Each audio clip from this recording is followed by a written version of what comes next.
lot of people thought, well, I'm gonna wait for the market. I'm gonna wait for the houses to go down because the market's gonna crash. And that's what you heard everywhere. The market's gonna crash. Not in the Bay Area. This is where everybody wants to live, right? And there's a lot of money around here. So when COVID got announced, to my recollections around February, March 2020, right? So everything did kind of stop. It's like you're driving a car and someone just pulls the emergency brake, right, when you're driving. And everything just came to like a screeching halt, right? It was really, there was that shock, an initial shock of what's happening, what's going on, is it real, is it not real? So it was, many emotions. We were forced to be at home. We were shut down as far as our showings. We were adjusted. Some people unfortunately lost their jobs, so they were forced out of the market. And then we had the all-time low of the interest rates. As soon as people got some type of security that their job wasn't going anywhere and that the money was still going to come in, that's when they jumped in, because that's when the interest rates dropped. It's like 2-3%. Everybody went crazy. Everybody thought, oh man, I can afford way more, right? And they couldn't. So you had all these people that were able to afford the payment. So how is one person going to outdo the next? He's got to bump up his price. So what was happening is you have $1 million property. By the time the winning offer went in, it was $1.2 million. When the appraisal went out, they were coming back and saying it's only worth $1.1 million. So to the lender, they don't care what you're buying it for. They want to know how much it's worth. So if it's worth 1.1, you're buying for 1.2, you have to supplement that difference with cash. A lot of the times, we're competing with about 40 different families for one house. And a lot of families were submitting way above, right? There's, just depending on the neighborhood, the home. And this is what was going on during the pandemic.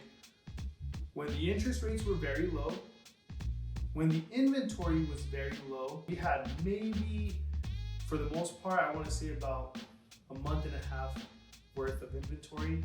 Basically what that means is if no more homes go on the market after today, in a month and a half, we don't have homes to sell. Now, if a house is only worth about, let's just say a house is worth $1 million, and you're offering $1.6 million, and you win that offer, and your offer comes in non-contingent, that means that if the house gets appraised at $1 million, you need to come out of pocket the difference, $600,000.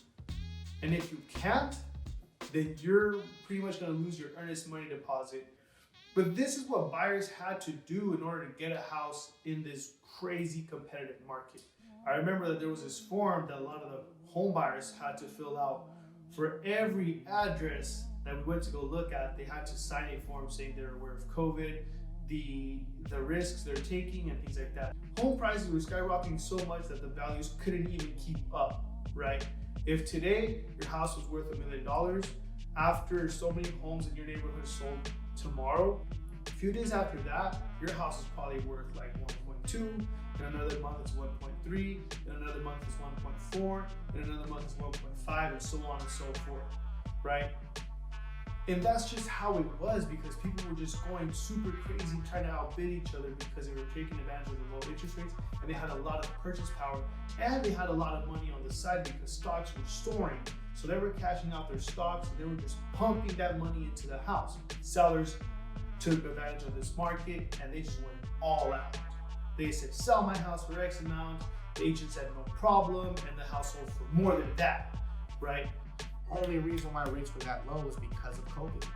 The government was trying to stimulate the market and trying to give an opportunity for the rest of the people to save money.